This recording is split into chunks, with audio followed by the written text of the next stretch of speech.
Welcome back to OTC Podcast. This is your host, Tarun Verma. And today, we are going to go a mano. That's right, you and me one-on-one. We're just going to have a very candid podcast here today. Now, one of the biggest things, and again, I don't like to really preach about the whole dating thing too much as I like to pose questions and have you figure shit out for yourself. One of the main things I really do preach is the concept of knowing what you need versus what you want in a person, okay? Now, you have to really approach this right. I mean, sometimes it takes people most of their 20s to figure out the difference between what they want and what they need in a person. The want is the cherry, the icing on top. The need is what we really need to survive, what we need in another person, right? So most guys, let's just generalize, most guys say that they need, but really they want a girl with big tits and an ass and a gorgeous face, and for her to go out to all the ball games and this and that and be a dude chick, but still be incredibly hot and sexy and wear lingerie, right? This is what's given around in Hollywood, that this is what we need. This is the perfect woman. That's not true at all. And then vice versa. You know, a lot of women are trained to believe that they need a guy who's gorgeous, you know, fit, chiseled jaw, features, handsome, and of course, incredibly rich.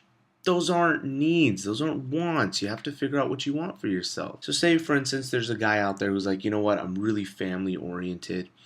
I need a girl who's going to get along with my parents and my brother and my sister and things like that. That's a need. That's on point. That is a need. A want would be, yeah, I want this girl to make a ton of money. That's not necessarily true. You don't need that. So I think the people that get this right in their early 20s, hats off to them. That's awesome. Clearly, I wasn't one of the people that had that kind of insight back then. But I think as you get older, I've definitely seen this stretch out all the way into its mid-30s where people don't realize what they need yet. You know, they every couple of years will change up what they want, thinking that that's the need, but it's not. So how do you differentiate between your need and your want? That comes down to you as a person. If you know yourself very, very well, then you'll know what you need from another person. And if you get extras and you get a couple of wants in there, hey, that's gravy, man. That's awesome.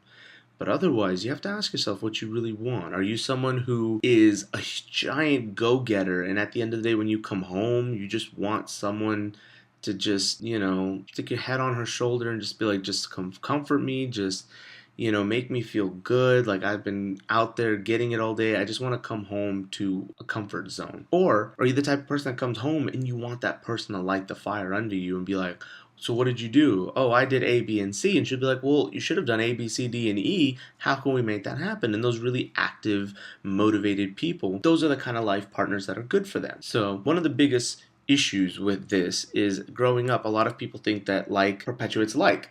So if you're an alpha male go-getter that, you know, yeah, the alpha female may turn you on because she grabs power, she takes life by the horns. But that may not necessarily be the best partner for you. And that's where the concept of opposites attract really comes into play here. And so that's something that you really have to understand is like, do I want someone just like me? Because you have to understand that that's going to come with a certain amount of conflict, a lot of butting heads, a lot of ego clashing, if you will. Or is it better to get someone who's a little bit different than you, because then you strive a better balance? You know, there's no right or wrong here. I'm not even, the words may come out a little bit in favor of one or the other, but it's not true. Having someone opposite of you is also a good thing because it brings zen into your life. And I've been a very big advocate of achieving zen in your life, balance. So if you are an alpha male go-getter or whatever, and you're out there and you're making tons of money and you're in this high stressful corporate job and you come home, is it really bad to have, you know, reality TV on and chocolate ice cream in the fridge and just, you know, you're able to shut your whole world off when you come home and relax? Or be with someone who is completely the opposite of you. If you're always high strung out, which a lot of, you know, women in corporate jobs tend to be, the ones I've met at least, all my friends, they're all pretty high strung out. So wouldn't it be better to come home to a guy who's really chill and mellow? Or vice versa, you know, guys, you come home, you got more of the housewifey type of chick who's just like, hey, you know, I'll make dinner, you can chill, have a beer, or vice versa, let's make it together, but someone who just cools you down. Because that's a really big concept for us to understand. A lot of people, including myself, I grew up thinking that I wanted nothing like the opposite of I am. I want to be with someone who's just like me, who's super motivated, wants to go out and get life and achieve more. And I want to be the one on the multi-million-dollar yachts, drinking $50,000 champagne bottles. Yeah, but again, you have to be realistic about it. Wouldn't two personalities like those bump heads? Because people like those tend to have their own vision of what they want. And so when you come together with someone else, one of the biggest goals that you should have when you get into a relationship is, do we have the same vision for the future? And if we don't, is it something we can build together? And that is a big thing because you have to be goal oriented. We see this all the time. If you've ever seen interviews with Will Smith or Jada Pinkett Smith, they always talk about how they have a singular goal that they're working towards, and that's what helps them stay together. That's a big key. You don't just stay together because you're meant to be together. No, a lot of it takes hard work. So if two of you people are alike, it's a lot easier for you to stay together if you have goals, if you have things that you're doing to accomplish, if you both believe in raising kids a certain way, the same way, then you're both bound together with a purpose more than just, oh, we think it's fate that brought us together. So those are some things you have to look at for the future, is your want versus your need. I think we get very superficial with it and we think this is it. And I've had a lot of guys come up to me and tell me like, Tarun, man, I can't, this girl's great, but honestly she's not gorgeous enough, or she doesn't have this great ass that I want.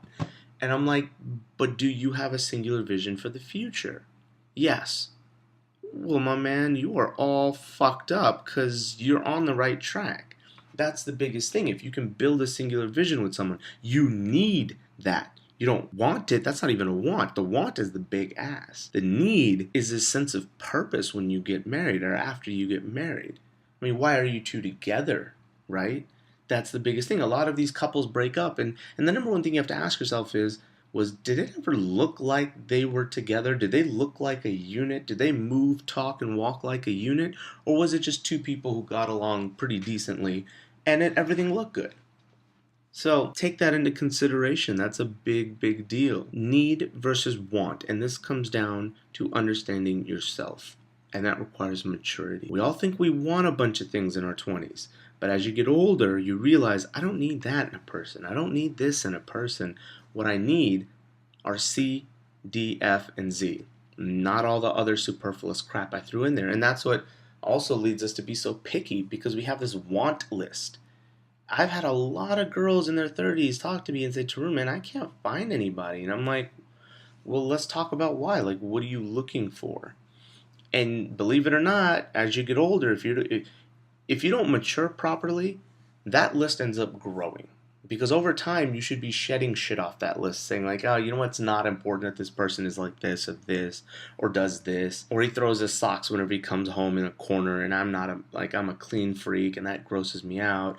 Those things all don't matter, man. Those are small little details. If it is habit related, habits can be broken and retaught. Now, your way of thinking, though, that cannot be broken, restructured, and redone. Can't be. So if someone down to their core believes in something that you disagree with, that's a no-go then. That's something you either have to realize, well, that's not a big deal to me, it's fine, or no, that's a big deal to me. Kind of like religion. Like, a lot of people are very religious, take it very seriously. To be with someone who's not very religious is a very different thing, because now all of a sudden their morality, their sense of code comes from somewhere else, as opposed to yours comes from your religion, whether you're Muslim, you're Christian, you're Hindu, you're whatever, right? You're Jewish. But say someone who's agnostic or atheist or something, those you have to really ask yourself, well, what drives us and what we believe in are two very different things here. We really differ in this. Is this something that could work? So you have to think about that as well.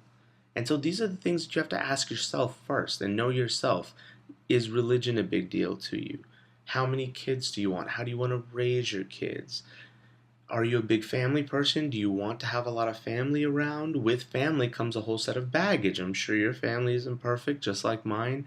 Mine's always doing stupid shit, and the different characters in my family are doing something or another that we're always talking about and getting stressed out over. You know exactly what I'm talking about. So you have to ask yourself, like, am I the type of person who wants to live alone and not really be that involved with the family? Because these things all matter, and these all dictate whether you really need something in a person or you want something in a person. So again, might have been a bit of a muddled podcast, but it's a very, very complicated part of dating, is this want versus need. I've written about it.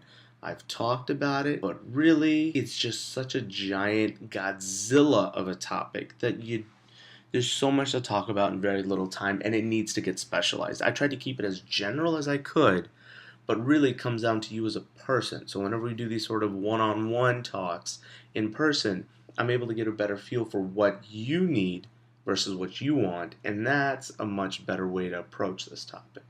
But as always, if you have any questions, concerns, hit me up on my Twitter, at vtroon, or on Instagram or whatever, and be sure to subscribe to the On the Couch Twitter and Instagram and Pinterest and all that at On the Couch Media.